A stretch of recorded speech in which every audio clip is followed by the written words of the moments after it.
Menteri Agama Yakut Khalil Qaumas saat ini lagi merevisi syarat pendirian rumah ibadah. Tapi langkah terobosan itu dikritik MUI.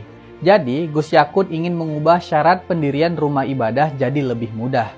Sebelumnya, aturan pendirian rumah ibadah diatur dalam peraturan bersama Menteri Agama dan Menteri Dalam Negeri tahun 2006.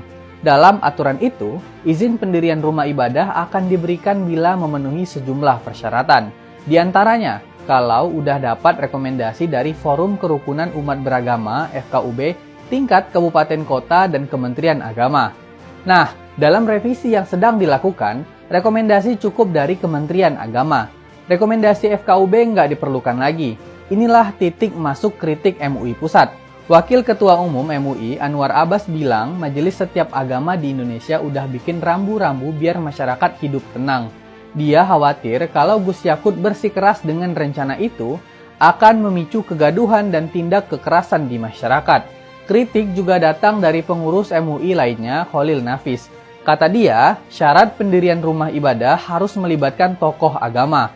Dengan begitu, katanya, kerukunan kuat secara struktur dan kultural. Khalil khawatir kalau hanya rekomendasi pemerintah mudah memicu konflik. Kekhawatiran MUI itu nampak berlebihan. Kan yang dikurangi dari revisi itu hanya 1 dari 4 tugas pokok FKUB, yaitu memberikan rekomendasi.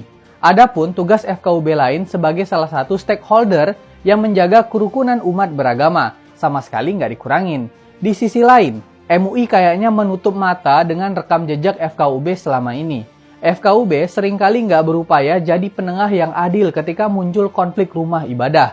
Bahkan, FKUB justru nampak satu suara dengan kelompok intoleran yang makin mempersulit umat beragama minoritas untuk beribadah.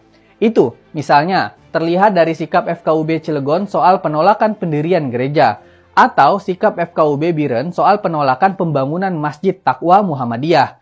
Yuk, kita dukung langkah Gus Yakut.